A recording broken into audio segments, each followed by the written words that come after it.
if you're chasing the startup dream. Here's the part no one talks about, the crash that can come after the big win. Xaver Lehmann built AI startup e-bot7 into a 130-person rocket ship and sold it to Nasdaq-listed live person. But behind the headlines, he was falling apart, grieving, burning out, and questioning everything. In today's episode, we unpack what really happens after the exit, how Xaver found meaning again, and what every founder needs to hear before scaling their next company.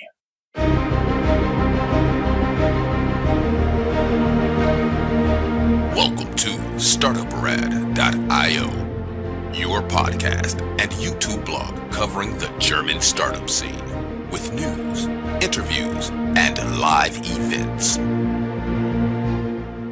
Today's guest is a rare voice in the startup world, someone who has won big and burned out even bigger.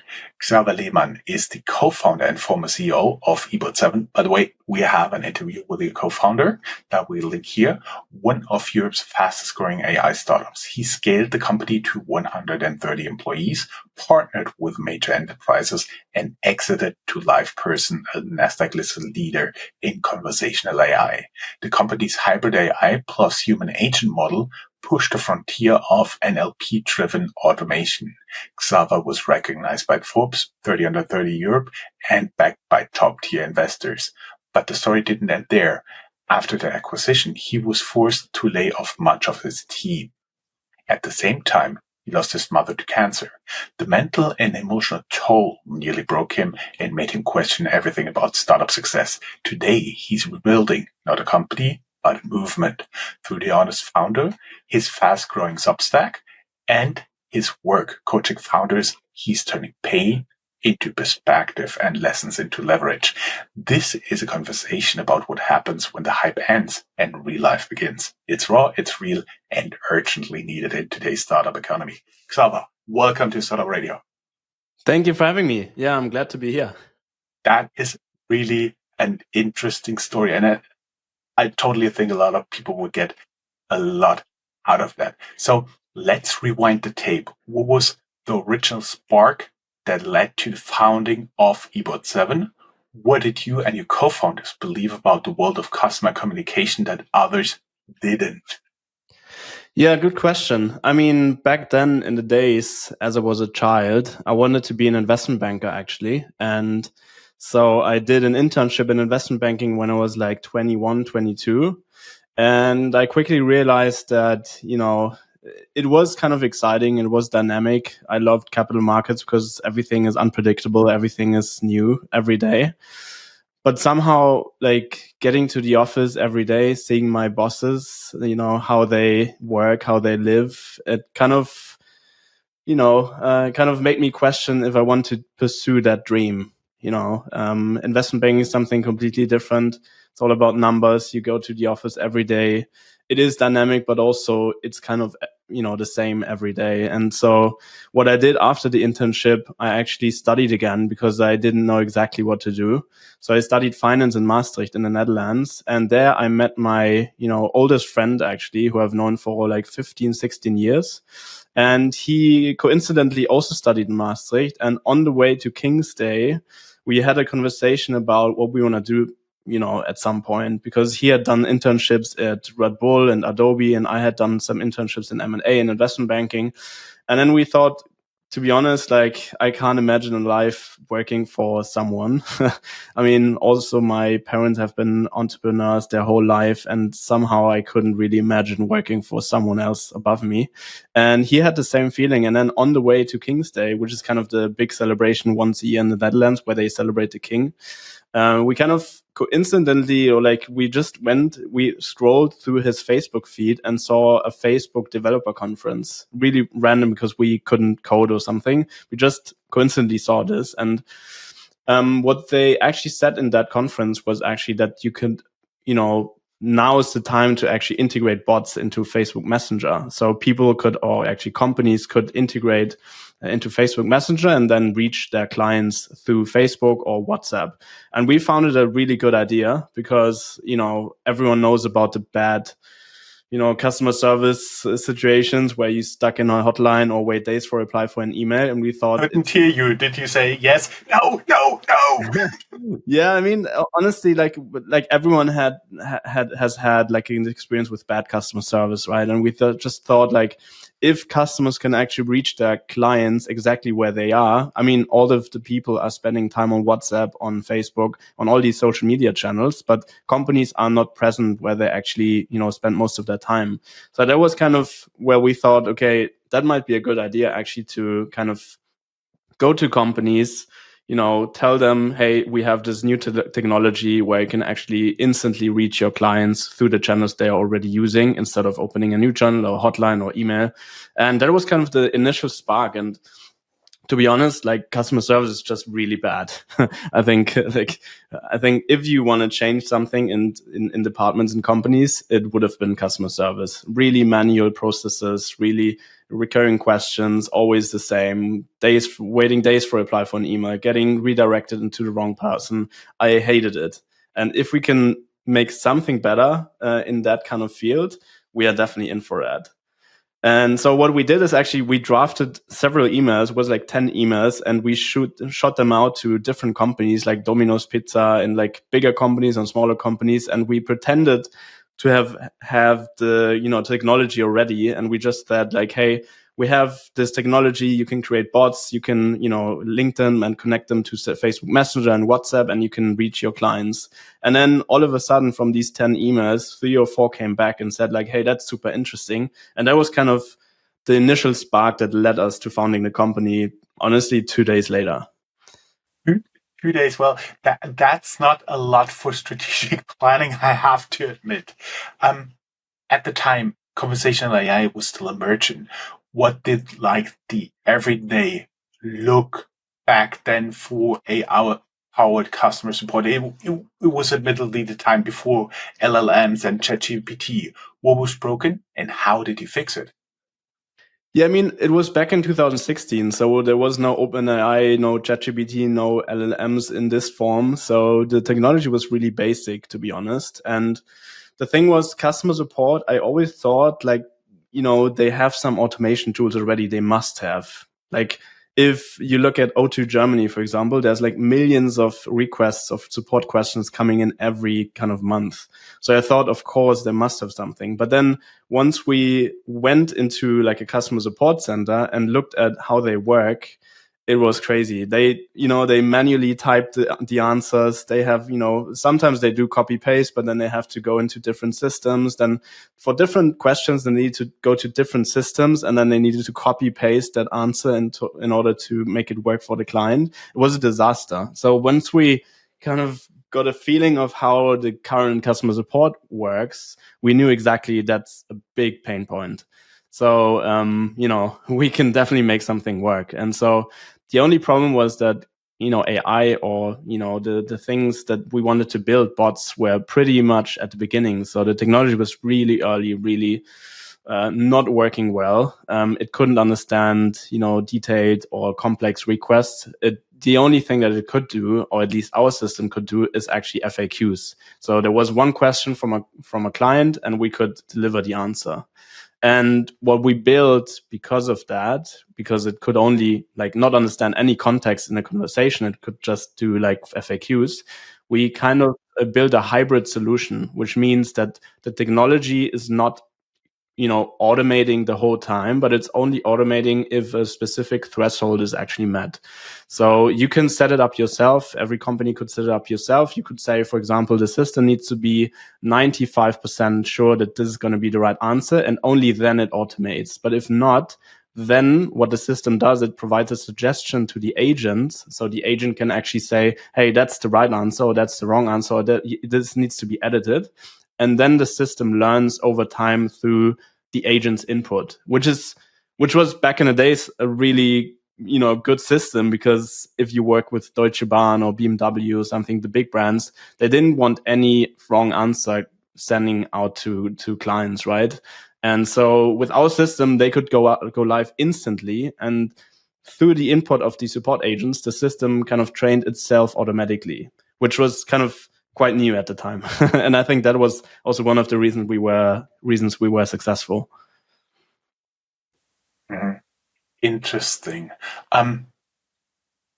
What was your like one day moment, the turning point where you knew this startup was going to scale really fast? I think there wasn't a specific one moment where I knew exactly now it's gonna be, scaling. It was more like, we were just working day and night. We kind of tried to make it work, and I think if you're stuck in a moment, if you're working day and night, you don't look left or right. You don't even know what's happening. You don't even know like that it's actually going in the right direction. If you look at it from like 2 years after that, and you look back, then you think, okay, crazy what I kind of achieved. But if you're in the moment, if you're working day and night for months, for years, you don't even realize if there was a specific moment or something. But if you want to pin me down on like a specific moment, it would definitely be, I think, like the Series A. Like once we kind of got the Series A, we got 6.5 million US dollar funding. That was the moment where I thought, okay, now we're going to have time and we can spend a lot of money and hire a lot of people. That was the time where I could relax a little bit and, kind of go on holiday also for the first time. So I think that was kind of the moment where I thought, okay, this is going to be scaling fast now because we can hire a lot of people. We can get a lot of clients. So probably in 2019, then 3 years after we founded the company. I was actually, when I was looking at this question, I was going for a picture when you were standing there in front of an Excel sheet, seeing all the data and realizing I need a new scale because it's going so well. Yeah, honestly, like over the whole years, over the 5 years, it went pretty well. So we had really good growth rates in the beginning, 200%, and then it went back to 150 and 100% because the threshold is higher.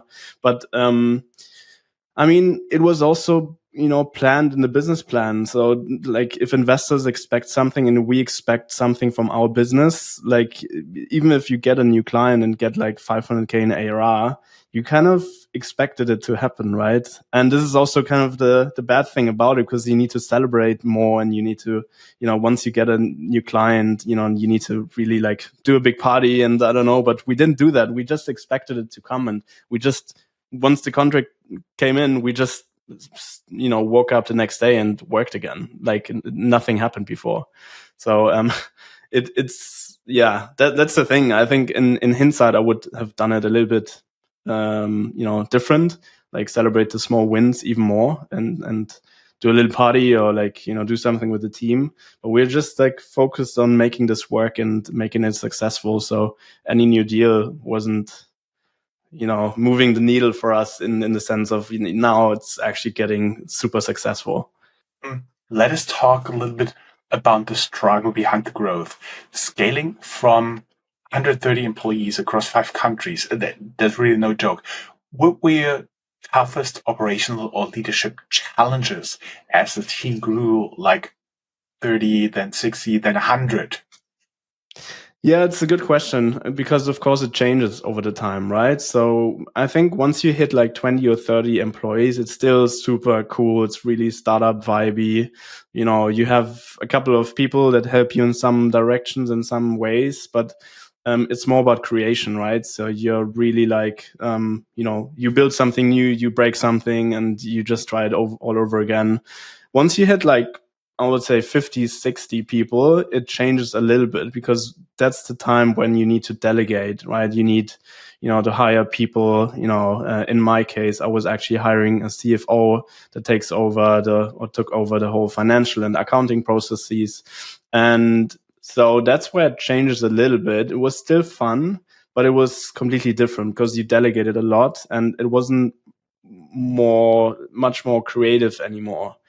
But once you hit 100 people, like 110, 120, the whole game changes completely, because you're maintaining, you're managing, you have all these people kind of below you. You're just doing recurring meetings. You have these, like kind of weekly calls. That's where it kind of it was still fun, but it was completely different than when I created the company in the first place. So it was kind of a development, not in the best way for me, because I thought like, I'm not the perfect manager. I'm a startup founder. I want to be creative. I want to, break things.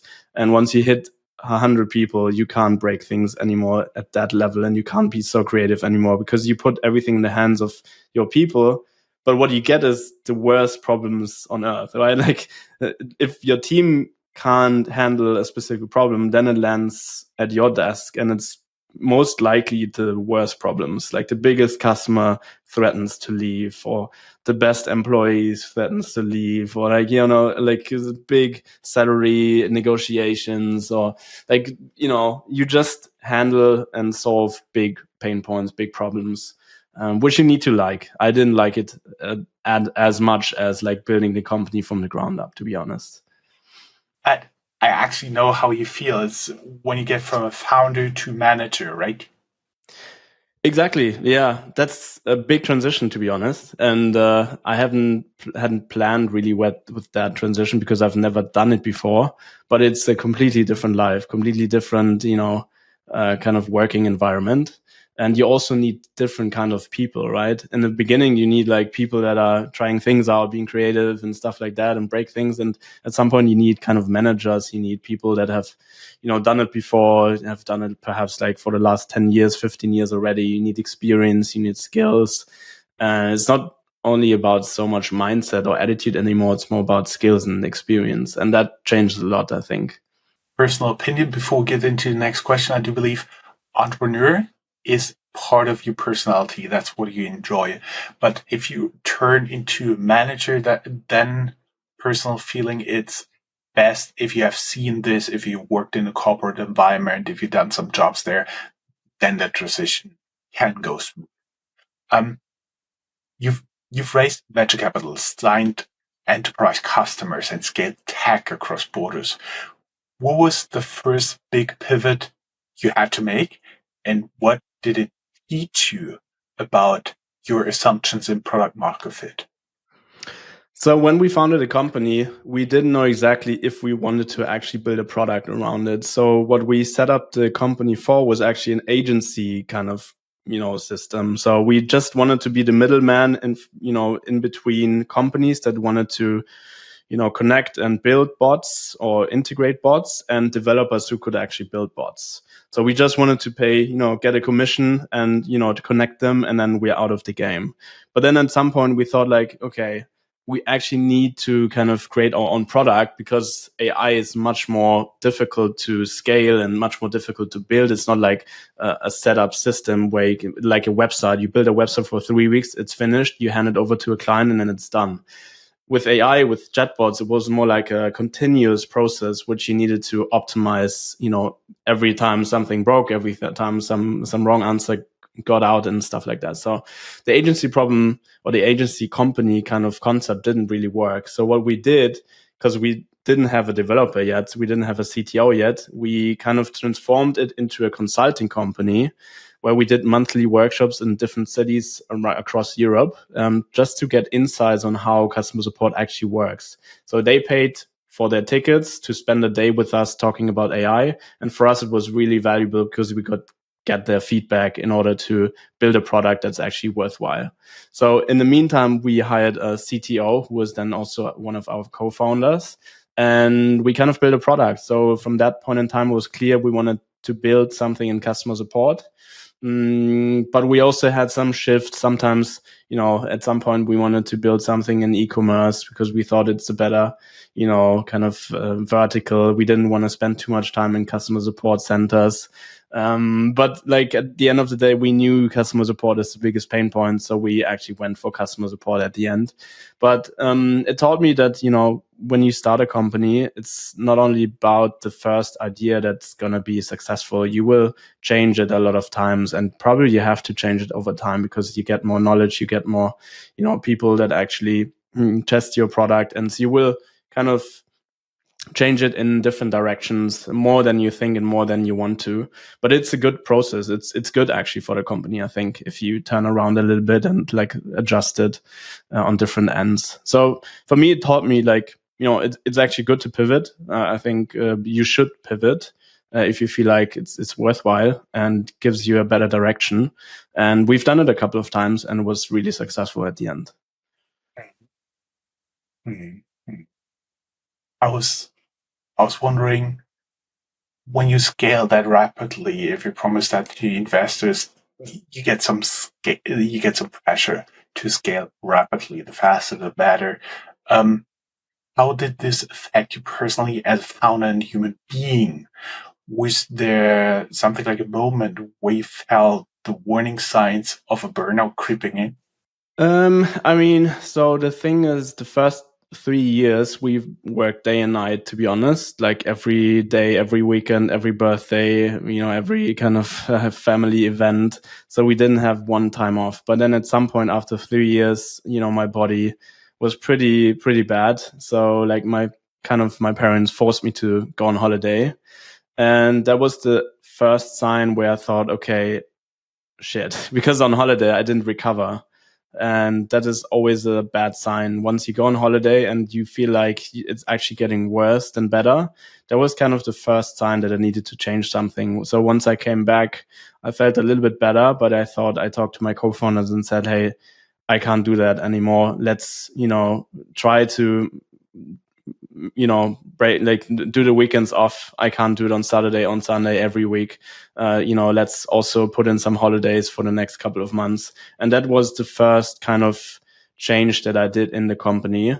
And then we kept on working. We did some holidays. We did some some time off on the weekends, and it was much better. And then it kind of hit me when we were actually doing our Series B. So we wanted to raise capital around 30 million US dollars, and we had done a fundraising process for a couple of months already.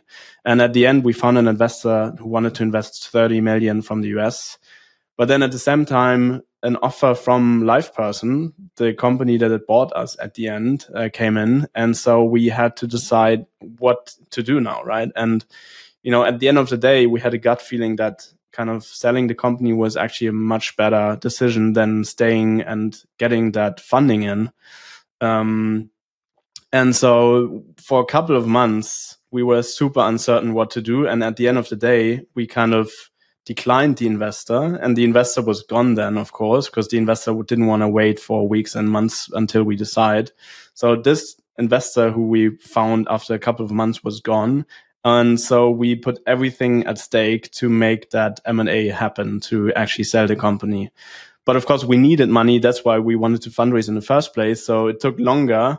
And the problem was that we needed extra funding in order to make that M&A process happen, right? So it was a really uncertain kind of time, because we also needed to come to our old investor and say, hey, we want to sell the company. But our investors said, like, why do you actually want to sell the company? So we had kind of an internal conflict. Our investors wanted to keep moving. We wanted to sell the company.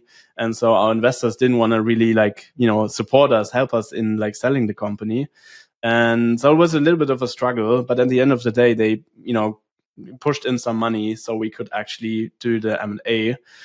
But honestly, every day we felt like the acquirer, the potential acquirer, he could always, go, retract from kind of buying us, and we would have been bankrupt within a couple of weeks if they had done it. So having this uncertainty for months, and then in parallel, my mother got sick and got worse and worse by the week, and I had to kind of take care of her too. And all of this happened in kind of the same months and weeks in the same time. And then my mother died, and there was some time where kind of the LivePerson actually wanted to get out of the deal, and then they went in again. So it was always a back and forth, and we almost lost the whole company, having to fire 130 employees. At the end of the day, we were lucky, and it happened. We actually reached the point where we went to the notary, but I was completely burned out. I was completely done after 6, 7, 8 months of fundraising, M&A process, taking care of my mother. And so after that, after we sold the company, I was just completely, destroyed. I couldn't sleep anymore. I couldn't work anymore. I couldn't, read any books anymore. I was completely destroyed. And it took ages until I got better. So that was kind of the burnout, situation. It took me a couple of months to actually feel better and be able to work and to work again. Mm-hmm. What no one saw was that during the 4 year of our acquisition, I was also watching my mother die. That's not a headline, but that's a real story. You actually wrote very powerful about losing your mother during the exit and hitting burnout post-acquisition. For board members, you'll take us behind the scenes, what you hit publicly, and how did that disconnect shape your recovery? I actually know that feeling. It's kind of like all your energy get drained out when you see somebody getting worse and worse and worse, right? Yeah. Mm-hmm. Exactly. It was horrible, to be honest. It was the worst time in my life because it was almost like losing not only my mother, but also the company that I've been building up for 5 years. It was also kind of my baby that I sold. It was just horrible, the whole process. And also having this uncertainty around my mother, but also around the company that it might not happen. And at some point, it felt like it didn't happen. And we kind of needed to kind of decline the deal at some point, but then they came back after a week, but we didn't know that. So it was, honestly, it was back and forth, but we were pretty open, with how we were feeling. I was super open with my co-founders, how I'm feeling, how, the thing is, I couldn't really take a time off when my mother died. So I jumped straight into lawyers' calls and stuff like that. So it wasn't like I could do some time off or I could recover a little bit. It was in the midst of the M&A process. I couldn't just leave for 2 or 3 weeks. It was crazy. And I'm pretty open about it because I think that's part of who I am and part of the entrepreneurial journey, right? It's not only about the highs and the best things that happen and the good things, and it's also about the bad things that can happen. And for me, it's also kind of a relief to talk about it. The more you talk about it, the more you write it down. That's why I also started the newsletter. The more, kind of I can also heal from it. So that's why I'm pretty open with it. I'm super happy to talk about it. And I've been that, so open from the beginning on. And I think it's a good thing. Next question would actually be to ask you how you felt after the exit, but I think we already talked about it. You've once said that the burnout didn't start after the exit, it started long before. What were signs you ignored? What can you give other founders as a warning system, and what should founders watch for before it's already too late? Yeah, it's a very good question. And I've been thinking about this a lot. And my essence or my kind of resume is actually that it's not about the hard and long hours that you work. That's not the reason why I got burnout. Burnout you get once you do something for a long period of time, which you actually don't like to do, right? Which is completely against your will, against your values, against everything you actually stand for. So for me, that was the M&A process. So that's where it actually started. I had some burnout symptoms before too, but I always could actually recover by making holidays, by, kind of doing sport and meeting friends and stuff like that. I was never, kind of, in that kind of feeling that, oh shit, I might get burnout now and I need to really stop. It was actually only when, the whole fundraising process turned into an M&A process, my mother in parallel, that's where, the burnout signs actually started. And, the signs are for me, it was doing something over months. Anyone who has done a fundraising round knows what I'm talking about. It's not nice. You're talking to 100 investors you always asked or, reply to the same questions. It's always about negative things. Why you? And look at this competition. And, then it's about term sheets and contracts. And it's always about negative things. And also during the M&A process, it's always about, how can the buyer protect itself from, like, if something happens, how can we protect ourselves if something bad happens? It's always about, protection, about bad things that could happen, about worst case scenarios. So and if you do that over like 9 months or so, and you're not creative, you're not working on your startup, you're just purely in these processes, talking to lawyers the whole time, talking to investors the whole time, you get, really drained from these conversations and from these processes. So at some point, I just thought, like, I'm just a machine. Like I'm not, I don't live anymore. I'm just running these processes. On the other hand, I had to take care of my mother. It was horrible. Like, it's, and the signs are like, you feel like a machine, you don't recover anymore. You're super drained. You wake up and you have this like clouds in front of your eyes, and you can't breathe. And I had heart problems during that time. I had, headaches all the time, but really strong headaches, which I've never had before. And I had them for months, like every day for months. So that was pretty bad. And so that was the time where I thought, okay, this is definitely going in the wrong direction, but I couldn't stop. I couldn't just leave the process and leave everyone behind. I was too much driven. I wanted to actually then, make it successful and sell the company at some point. So I couldn't stop, even though I needed to. But going a little bit down the road, you once stepped away from the second company that he founded. What was your first real step toward healing and clarity, and what began to change? Yeah, so after the first company, after I sold it, we were in that company for another 2 years because of earnout and because, they of course want you to stay, even though we were pretty bad in terms of energy levels. We kind of kept on being in the company. And after 2 years, we felt actually a lot better. And we thought, what about now? What can we do now? And we thought, like, perhaps we feel better by, founding the next company, just because we wanted to go somewhere, like, perhaps that's kind of a way to heal ourselves. And we kind of were a lot better already after 2 years. So we founded the next company, which was called Vidlab7. And the thing was, we did exactly the same. We hired people, we built up the product, we got investors on board like EQT. So really strong company again. And we did everything from scratch again, kind of similar playbook than we had in the first company. But then, during that time, my body just really kind of told me to stop. Like, I had headaches again. I had burnout symptoms again. I was really in a horrible place at some point. And after around about a year, I just needed to leave. I gave everything back and I just needed to drop out and do something completely different, because my brain, my body, my mind was just telling me to stop and not do this any day further. So it was a tough decision. I talked to my co-founder, I talked to my investors, and it was really hard to actually make that decision. But at some point, I just couldn't do it anymore. And it was the best decision that I've ever taken, to be honest. And then I went to Africa. I spent a couple of months in Africa doing social work.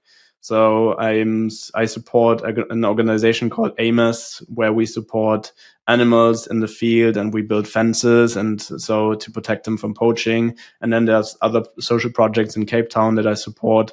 So we visited some kindergartens and disability homes, which I support now. So that kind of, was an eye opener for me, because I was just all of a sudden with people that have nothing, but they were super happy. And I always thought, like, being successful, having money, being wealthy is like the way to go and be, to be happy. But then I saw all these people that had literally nothing. They were living in a shed, like in a tree house or something. Like, it was crazy. And they were super happy, super friendly, super open. And so that's where kind of my mindset shifted. So I came back from Africa, and then I thought, okay, what could I actually do to help also people, right? Like, not only do something for myself, but also do something to contribute to the society, to help someone actually built something, because I have done it over 10 years. I know how to build a company. I know how to get investors. And that's where kind of I thought, okay, how about I write a book? That was kind of my initial idea. But writing a book takes you like 1.5 or 2 years, and you need to really be motivated to sit down every day and write a book, 300, 400 pages, or even more. And I thought, like, how about just sharing quick and small stories every week, because through that I can reach more people earlier, but also I can get feedback on the stories really early. And then at the end, I can actually write a book about it, right? And so that's how I started Substack. And from Substack, which is a newsletter where I reach a lot of founders and CEOs, kind of coaching evolved. So people would ask me like, hey, you've done it already a couple of times. You've scaled companies. You sold your company for 60 million. Could you actually help me in the M&A process? Could you help me in fundraising? Could you help me in go-to-market? So that's when I started to actually consult companies and consult founders and actually, making these transitions or these challenges happen.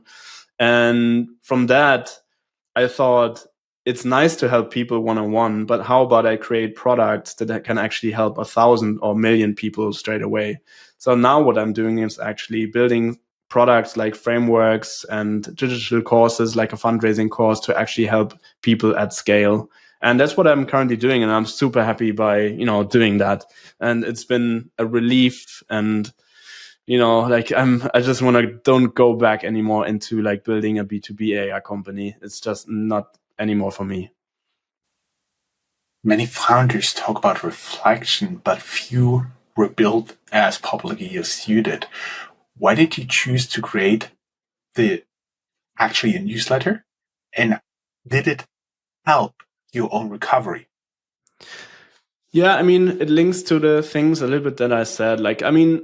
Of course, like my goal was actually to write a book, because you could put down your thoughts and you can think about them a couple of weeks and months, and you can write down your story.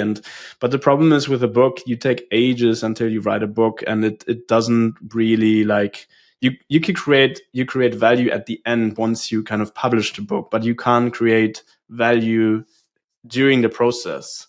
So, and all of a sudden, Substack came up. I think a friend of mine told me, and I looked at Substack, and what's good about Substack or in general newsletters is actually that you can just share tiny stories every week and reach a lot of people.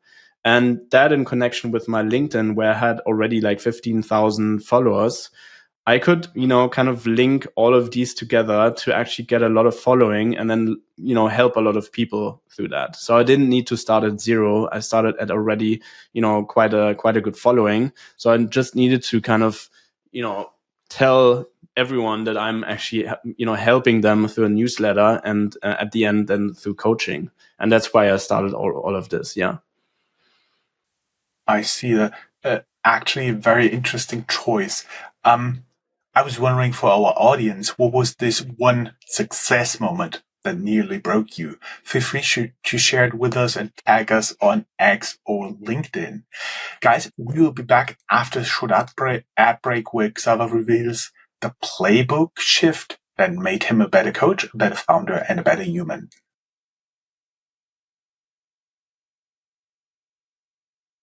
Hey guys, welcome to our part of the interview with Xaver Lehmann, the co-founder of e-bot7, talking about his experience with exit, burnout, and a lot of other private stuff.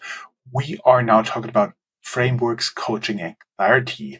After stepping back, what changed in how you think about success, team leadership, and productivity? Are there some frameworks that now guide your coaching sessions with founders? What changed was actually, I always thought success is about wealth, is about like, being on stage and in Forbes 30 under 30 and staying in luxury hotels and having sporty cars and stuff like that. But actually, like, my kind of definition of success completely changed throughout the last years, and especially throughout the last couple of months when I spent a lot of time in Africa. So I think it's much more valuable. Of course, I've had the success, and I think for me, it was important to have had success already. So I know it's actually not the solution, right? I think what's more important and what I learned is actually spending a lot of time with your family, with your friends, doing the things you love, being free, just waking up and, working on something fulfilling. And it doesn't need to be a big startup. It doesn't need to be a unicorn. It can be anything, right? And so this is kind of what changed for me in terms of success. And I'm using different tools now that I've kind of developed over the last 10 years to help founders on their journey, right? I also kind of try to, get new ideas and more ideas through different coaches. So I spent some time with Tony Robbins 2 weeks ago. I spent 4 days actually day and night with the guy, and which was crazy and was a really good experience. And also there a lot of really good concepts came into play, and I kind of can use them on my journey and also in my coaching sessions. But it's most of the stuff that I'm kind of teaching is like my stuff, is the things that I learned over the last 10 years. But also in addition, I take some things from Tony Robbins and other great coaches actually into it. Yeah. You're now also a coach, helping early stage founders post burnout. What patterns do you see that repeat? Are there mindset traps specific to founders, for example, of AI, SaaS, or tech in general? I mean, the mindset trap is probably like that you need to be really quick and need to raise money as much as possible. I think the kind of it changed a little bit. Times changed. So I think today with, all the vibe coding tools like Lovable, like you don't need to have a big team anymore, right? You can, test out different technologies, different products, within a couple of hours even. So I think the founder journey, completely changed in a different direction. I think in a better direction. But like, the trap is to think that you always have to raise money. You always have to be successful. You always have to kind of build a unicorn. That's actually not true. It depends what you actually want in life. Like you don't even, of course, investors want unicorns because they need to pay back their fund, right? So they need outliers like billion companies to actually return their funds. But as a founder, of course, and that's why, kind of sometimes the values and also kind of the goals are different from investors and like compared to founders, because founders are happy with, like a few millions or 10 millions or 50 millions or 20 millions. Like it depends on who you are and what you want to do, right? But that's where the interests are not really aligned. So the trap is to think that you always have to build a unicorn, which is totally not true. It depends on what you want. You can also build a cool bootstrapped company, which is, successful because you're waking up every day and you feel like, you're really interested in working for it and are really thriving and are exciting. And so it doesn't need to be, investors' money. It doesn't need to be a unicorn. It can just be a small kind of company that you're building over the years. And, I think that's kind of the trap that everyone kind of could go into. Mm-hmm. I'm curious, looking back now, what is the most valuable decision you made during your time, for example, at e-bot7, that wasn't so obvious at the time? I mean, perhaps it's obvious, but for me, it wasn't back in the days. I was really drowning in work after like 2 or 3 years at working at e-bot7 because I was kind of the guy for everything. I did finance, I did operations, I did admin, I did HR, I did sales, I did fundraising, so almost everything kind of. And what was a big relief for me was actually when we raised that Series A and I could finally hire people that could take over my work, which is redundant, which was kind of repetitive and always the same and didn't create that much strategic value in our company. So there was the time, getting the money, but also spending the money on really strong people who have done it before was a game changer for me. Because back in the days, we didn't have a lot of money and we needed to find ways to get people on board, which were probably not the most skilled, the most experienced people at the beginning, because you needed to train them a lot. But at some point we could just take money, get the best people on board, and this changed everything for me. Who was the most impactful customer or partner for e-bot7 and why? What made their relationship really transformative? Definitely O2 Germany, I would say. So they were kind of the first customers we got on board. They were also the ones that shaped our product. They kind of offered us also to visit their customer support center. They were super helpful, super easygoing. They were one of the best customers. And in connection to that, Vira, which is kind of the accelerator of O2 Germany, which kind of we got into Vira first, and then we got actually into O2 Germany. That's kind of their vehicle to look for innovative startups. And so I think Vira in connection with O2 Germany was definitely, kind of the most important partner for us at the time. I think back in the days until, 5 years later, they were the biggest customer of ours.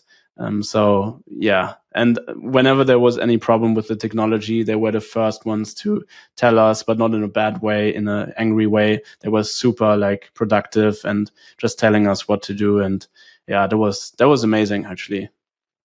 You scaled quite impressively with this company, but many founders do hit a wall when scaling somewhere between 30 and 100 people. What advice do you give today for managing culture and energy at that stage? Yes, I'm a little bit torn between two worlds because on the one hand, you need to grow the startup into something like a corporate, right? So you need people, you need different kinds of people for a bigger company because you need skilled people, you need experienced people who have done it before because you at another stage, you're also working with different kind of companies. So, but also on the other hand, you shouldn't lose your startup vibe culture because that's essentially why actually people decide to work for your startup, right? To have, cool people around you who, you can go for lunch with them and they're not colleagues, but actually friends.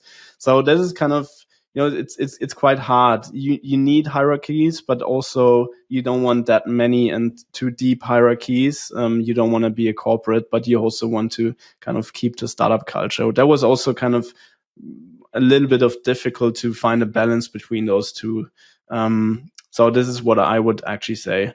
You know what? I personally have always Google in mind when I saw this because under the founders, it was a big company, it was a listed company, it was a very successful company, but it still had some startup vibe to it. But then at one point under new leadership, under Alphabet, it completely changed and a lot of the stuff that made the startup feeling, at least watching from the outside, disappeared. And that's the point where I thought, you cannot keep it for eternity if you want to be big, if you want to be growing. Yeah, probably. I don't know if it's possible. You need to change your startup, your environment a little bit, but I would always suggest not to do it too much and just, to keep the startup culture because I've seen it a lot. Founders growing into like big companies, like having 100 or 200 and 300 people and getting these, corporate structures because they hire corporate people at some point and corporate people are, kind of they expect corporate structures and they establish corporate structures. So at some point, all of a sudden you're becoming a corporate. And I think that's where you have to be careful not to be too much of a corporate, and have too much processes and too much structures. And because at the end of the day, that's why you were successful, because you were quick, you could, break things and you could hire people that, are really like a different mindset, different attitude. So, that's kind of the different balance that you need to keep. Actually, personal experience, personal feeling is you're still a startup if you do the management decision at a stand up in the morning, like 10, 15 minutes, you're fixed. Everybody's on the same page. We keep going. And you're corporate if you have to track all your decisions in an Excel sheet or something like that. Yeah, probably. I mean, he's smiling. He's smiling. That's one of the things you can say. Yeah, but it has a lot of different variations to it, right? So yeah, but probably if you have a lot of recurring meetings and a lot of, hierarchies in your companies, then it's a bad sign, I guess. For the Vault members, you walk us through your founder hiring diagnostic and the early signals that tell somebody's building the wrong team. everybody will be able to find the link to the Founders Vault down here in the show notes. We'll start it pretty soon for subscribers only, and we're already very excited about it. Looking now a little bit forward, what excites you most about the intersection of mental health, coaching, and the next generation of founders? Yeah, so I mentioned it a little bit earlier. So a lot of things have changed over the years, right? So you've got LLMs now like ChatGPT, where you can literally build something from nothing. You don't need big teams. I think you will definitely see unicorns, like really big companies with just a few people on board. So it's really exciting. But also I hope that, founder teams can actually incorporate some of the mental health strategies and like recoveries into their daily practice, because that's super important. I didn't do it. I went into burnout. So I hope, founders will not take the same route. And because of AI, because it's super dynamic and super fast, the probability that you go into something like a burnout and like something like a depression is much, much higher than if it's like a low past environment, right? And so I would strongly suggest to keep your body and mind in balance, and kind of try to, of course, try to take advantage of the whole development around AI, because you can build something from nothing. You don't need a big team anymore. You don't need big fundings anymore, and that's the beauty of it. And at the same time, you have to keep your body in balance. A discussion that I had with some friends recently was one should move the school into teaching more about mental health, about meditation practices, than actually writing essays. Because right now you just need to talk to an AI and it will spit out a perfectly structured essay, but nobody takes care of your mental health there. Just food for thought for the people out there. I was wondering, don't worry, I know predictions are always difficult, especially concerning the future, but what predictions would you make about AI startup culture over the next 3 to 5 years? Are we heading for more founder fatigue? Are we heading for more founder fatigue or a healthy reset? So I hope, of course, it's going to be a healthier environment, but there's a high probability that it's going in the other direction. So the thing is, with AI, it's really fast paced. It's with technology, you get, not happier, but lonelier, I would say, because you don't meet, you meet less friends. You are less in public on the outside. And I think you can see it already with the current generation now. You go to a coffee place and then everyone is on their phones, and like, especially like, 7, 8 years olds already, like with phones, and they're, back in the days we went playing football and we went, going out with friends and stuff like that. We didn't have devices. So there's a lot of things that changed, and I think it's going to get worse. And I just hope that there's like kind of a contra movement towards like more, spending more time in nature, spending more time with family and friends.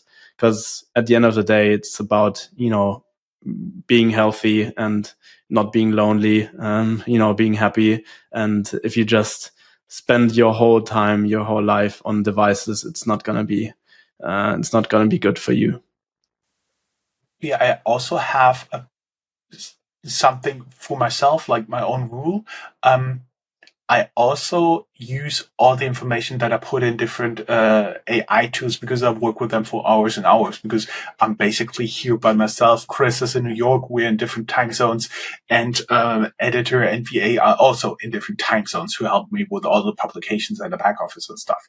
So I'm basically here just simply with my AI. I made a habit out of it to ask them what they know about me that would be useful for me, plus give me regular reminders and practices to stay mentally healthy, to stay fit, and so on and so forth. So basically, you can also make the AI work for you in that respect. And there's a lot of stuff out there what you can do. Just food for thought and start your own research. But not doing research, asking you here, what's a popular belief in startup land, but you would firmly disagree with?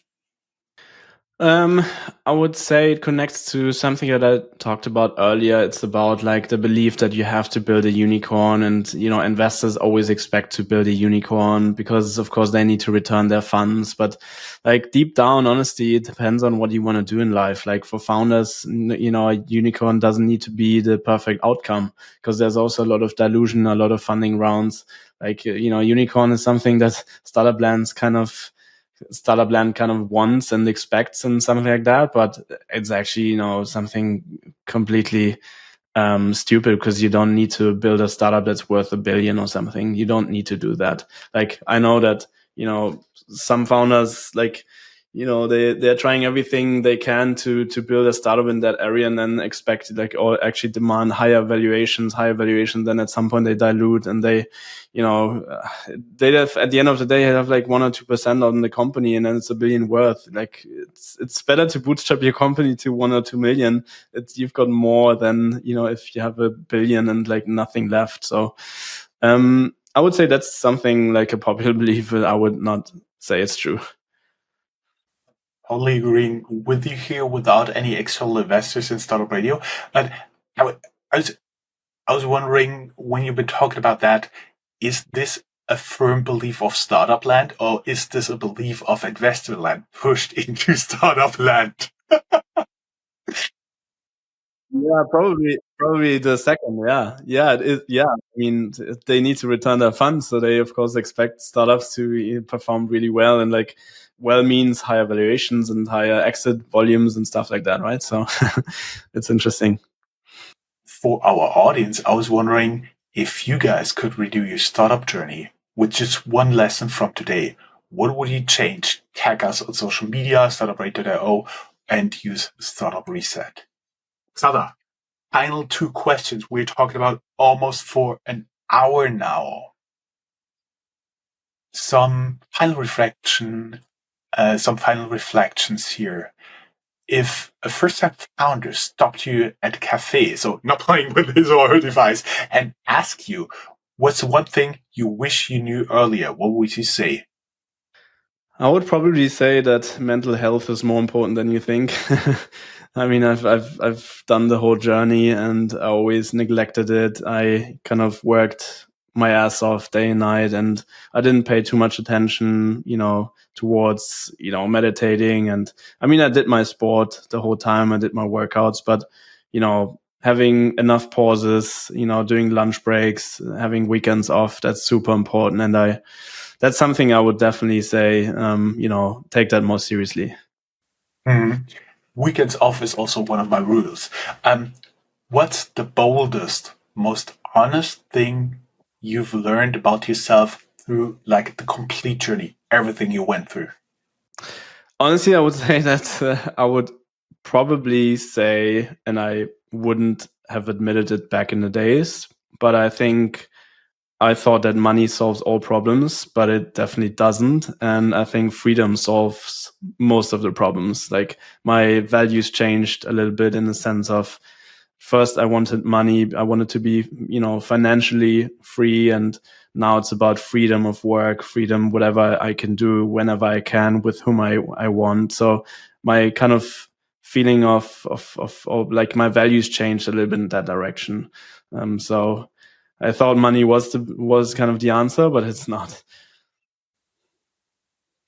Awesome closing words, Xaver. Thank you very much. It was such a pleasure talking to you.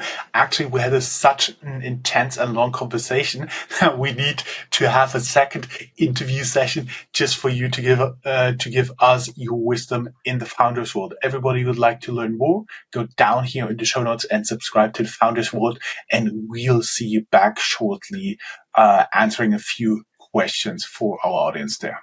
Sarah, it was a pleasure having you as a guest. Thank you very much. Best of luck and keep us updated. And of course, everybody will find your Substack newsletter down here in the show notes as well. Perfect. Thank you very much. Thank you for having me. It was a pleasure. And see you next time. See you next time. Bye-bye. Bye. Bye-bye.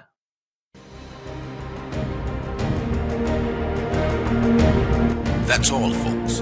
Find more news, streams, events, and interviews at www.startuprad.io. Remember, sharing is caring.